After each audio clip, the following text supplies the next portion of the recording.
Alright, we are back at it with another video, and it is also the first video of 2026, which, I'll be honest, I don't upload a lot, but I will say this, that this video and the other two will be my last for a little while. No, I'm not retiring from YouTube, I'm just taking a cool down, honestly. Need some time to rest my head, but these three videos should be big and important, so let these three videos come out, and hope they impress you guys for a little while, so I could take some time off and mentally recover. Today's what if is, if you could read by the title, what would happen if the male characters from Goodbye Despair took the place of the Trigger Happy Havoc guys? There will actually be more of these, and this is kind of a video series, so heads up for the next two videos, by the way. And this is basically going to be the last two videos of the season, or at least last three. So these three videos are going to be, I guess, the season finale for this Worst Channel era. Unfortunately, I didn't upload too much like I wanted to, but burnout, man, it sucks.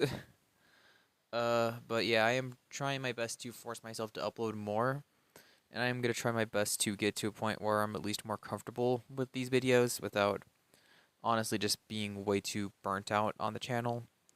But anyway, this is the video. I forgot to save the comment who requested this. I will probably just shout them out for the final part, I guess. But thanks to Sandro for requesting this what if, because I unfortunately forgot to save your comment. But yeah, I will probably try my best to save your comment and post them on the last two ones. But anyway, let's just shut up and let's actually get into this Danganronpa timeline, shall we? So in this timeline, we do keep the canon characters and the like the canon cast, like the females are still there, but the male cast is going to be swapped out for the Goodbye Despair one. So we still get characters like Sayaka, we still get Celestia, we still get Sakura, we still get Junko, we still get Mukuro, we still get Aoi, we still get Toko, and of course we still get Kyoko. Now when it comes to the Goodbye Despair now it comes to the male cast here, we're gonna have Hajime, Nagito, Fat Byakuya, aka Ultimate Imposter, aka Tugami, Teru, um, Nekamaru, Gundam, and Fuyuhiko and Soda. Those are going to be our main 8 characters who are going to be replacing Makoto, Ishimaru, Byakuya, Chihiro, Mondo, Hifumi, Yasuhiro, and I forgot the other Leon. Yeah, I completely forgot about Leon for a second. Sorry about that. I mean, to be fair, it's kind of fair to forget about Leon when he's absolutely done nothing except just get killed in the beginning of the story, but anyway, when it comes to the events of Trigger Happy Havoc Chapter 1 with the male cast, I don't think this chapter's start off would really change too much, except Nagito could still host the party like he canonically does to try to get someone to kill. Once the motive video comes out, I think Nagito could still host the party with Tugami, and this could lead to Tugami still masterminding everything to try to get everything up to him. Sayaka would maybe be the one who finds out in the place of Teru, which I think would probably make more sense for her. And in this timeline, Sayaka would try to kill Nagito, kind of in a similar way to Teru, why he wanted to kill Nagito in the canon, but like how Teru was, I believe Sayaka would fail due to Nagito's luck getting in the way of it, and Tugami would end up getting killed in the process, saving Nagito in the process.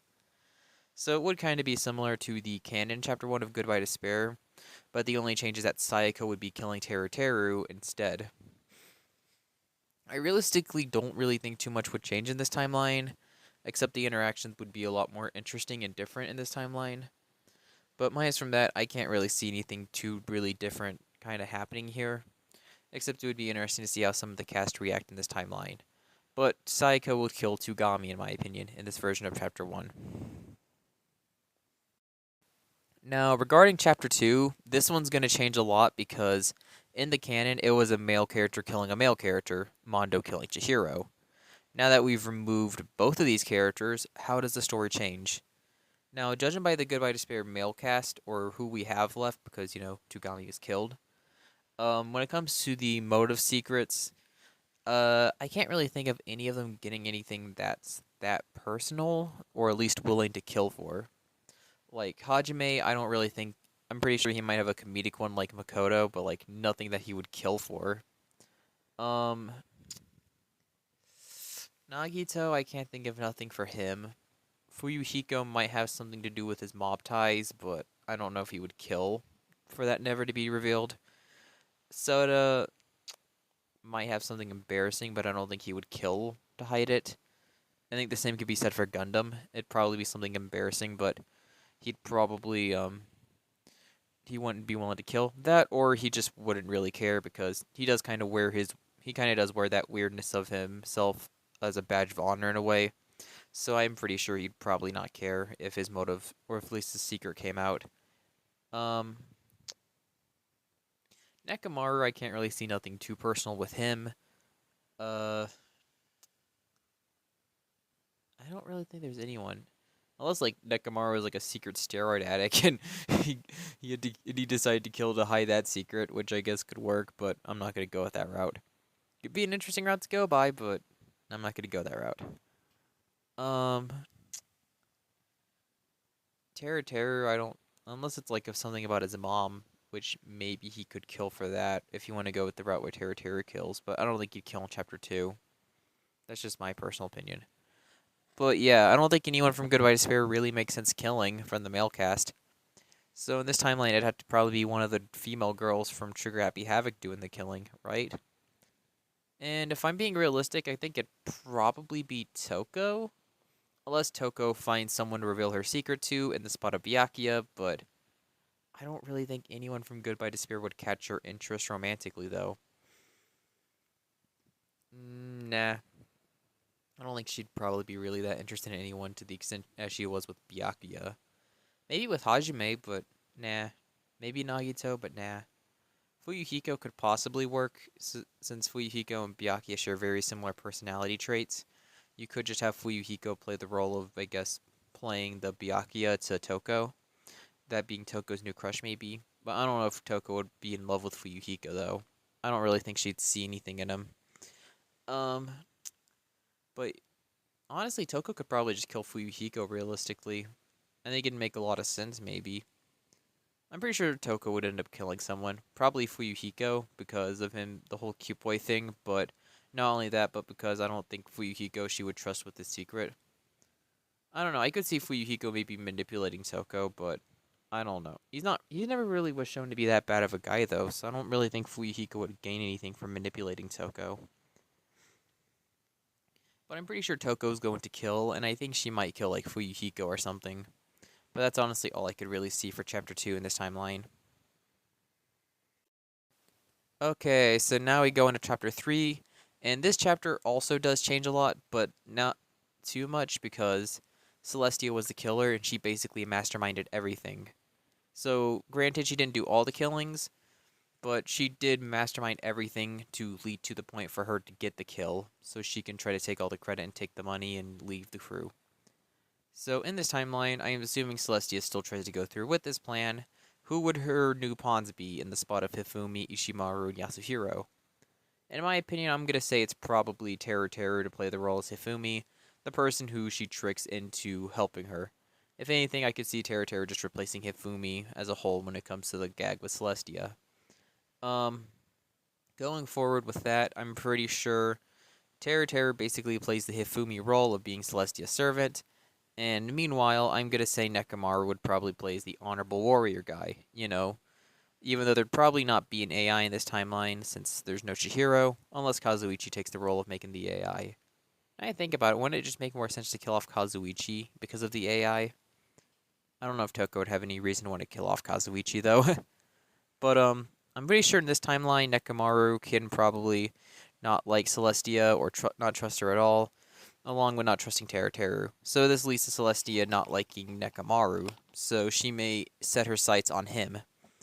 Now, when it comes to everything else after that, um, her red herring is probably Soda, but if he's already killed in this timeline, then I don't really know who she could frame. Maybe Nagito, but I don't know. I could see her maybe framing Nagito for it. Granted, she could have went out of her way just to go and manipulate Nagito into doing it, since he's so interested in wanting to kill someone, if you remember correctly during the killing game. But I'm just going to assume she'd probably go for like Teru, since he'd be more easier to trick and easier to kill straight after. So I think that would probably be the safest scenario. I'll just stick with Teru getting killed by Celestia, and I'm going to assume that she plans it out so that Nekomaru can get killed as well. I don't know who the person who gets framed would be. Likely Kazuichi if he's still alive, but if he's not, then I don't really know who she would frame for the murders. Maybe someone like Aoi or someone like that. Maybe someone like Nagito, like Aoi or Nagito, maybe she frames. But honestly, I think Celestia is still going to be executed the way she was canonically. So I don't really think nothing's really going to change except that Teru Nekomaru are just going to play Ishimaru and Hifumi's roles in this version of Chapter 3. Now, regarding Chapter 4, this is like the first one I can think of that really wouldn't change too much, except for like two things, and that's who's going to hit Sakura over the head with a bottle, because Yasuhiro is not in this version of Danganronpa, and Toko is likely the Chapter 2 killer in this timeline. If I had to predict, assuming Soda's still alive and he's not the Chapter 2 victim, then he could work for one of the people, and it's hard to say who the other person can be. That one's kind of tough to write around, so I'll kind of just leave that up for interpretation. I don't really think it matters, to be honest, who hits who. Maybe it can be like, I don't really know. But I do think Nagito can maybe do something in this chapter, like he can mastermind the murder of Sakura. Like I remember someone coming up with the idea of Nagito's plan is to reveal the traitor sacrificing himself, like him killing himself to reveal the traitor, which I think could be a very fitting ending for Nagito's character. Maybe he could do something where he sets up something in the room and sets up a trap to kill himself and frames it on the traitor, and it ends up being Sakura. And then Sakura decides to take her own life straight after. It could be something like that. And assuming Sakura still gets hit over the head with a bottle before they encounter with Nagito, like maybe this can be the way it goes out. Sakura's in the waiting room, and then that leads to her encountering the two people who hit her over the head with a bottle. Really don't know who it's going to be, but they hit Sakura over the head and they run away. Afterwards, Sakura gets another letter from Nagito to meet her in a certain room, and that's when Nagito does his plan of sacrificing himself so Sakura could kill him. Sakura would then take her own life straight after, and then everything can kind of just go the same as it canonically does. It's a very convoluted chapter, but I think it would work, and it fits for Nagito to be the Chapter 4 death, or at least the death in the traitor storyline, since he canonically dies revealing the traitor. Would fit for him to die to the traitor like he does, no matter what. I can't think of nothing else that would honestly change, except that right now our only main survivors are Hajime, Soda, or Fuyuhiko, depending on who you would trade out for. And Kyoko and Aoi are still here. I gotta remember which Goodbye Despair guys. But yeah, Gundam, he's here still. Alright, so it's... Okay, so... Hajime's still alive. Nagito dies in Chapter 4. Teru dies in Chapter 3. Tugami dies in Chapter 1. Nekomaru dies in Chapter 3. Gundam is still alive. Or he could be killed in Chapter 2. Or Chapter 3. And I think he might be framed for Chapter 3. He could be the one killed. I could either see him, Soda, or Fuyuhiko dying in Chapter 3. So one of those three are dying in Chapter 3, and then from the other two, they can just survive with the others. Nagito dies in Chapter 4, and that's honestly all I could really say for Chapter 4. So I guess we still have Kyoko and Aoi, but we have Hajime, Gundam, and Kazuichi, or Hajime, Gundam, and Fuyuhiko, or Hajime, Gundam, and Soda, or Hajime, Soda, and Fuyuhiko. I'll say for the sake of the plot, I don't think it really matters who's still alive and who's dead, so I might just kind of discuss who I would probably pick at the end, but Chapter 4 just goes the same. Chapter 5 is the next one, and I don't really think too much is changing here for the most part. The only change I can think of would be that Hajime is just going to replace Makoto in this chapter of being the one who gets attacked by Mukuro, and, I mean, not Mukuro, but Junko, and everything more or less just going the same with Hajime, basically, here in this timeline. there's nothing I can really think of too much with Hajime in this version of the story. Um, well, I guess he just replaces Makoto, but as for going forward in the story, um, when it comes to how this ends, if anyone built an AI beforehand, like let's assume Soda takes the role of Chihiro building the AI in a spot, then by that logic, maybe that's what happens. Like chapter 4, Soda's AI gets destroyed, and then Chihiro, and then Soda's AI just pulls a Chihiro and saves Hajime from execution, which wouldn't really fit because of Hajime not really having the ultimate luck ability like how Nagito and Makoto do. So it'd be kind of weird. Um, when it comes to Soda, I mean not Soda, but when it comes to I guess a scenario like this, I guess Hajime could actually die in this chapter 5, or alternatively, he could just throw Kyoko under the bus, like how I guess the bad ending is. But maybe post chapter 5, we could actually get a version where the killing game goes forward with it. Like instead of it just randomly stopping out of nowhere, everyone actually does go through with escaping together.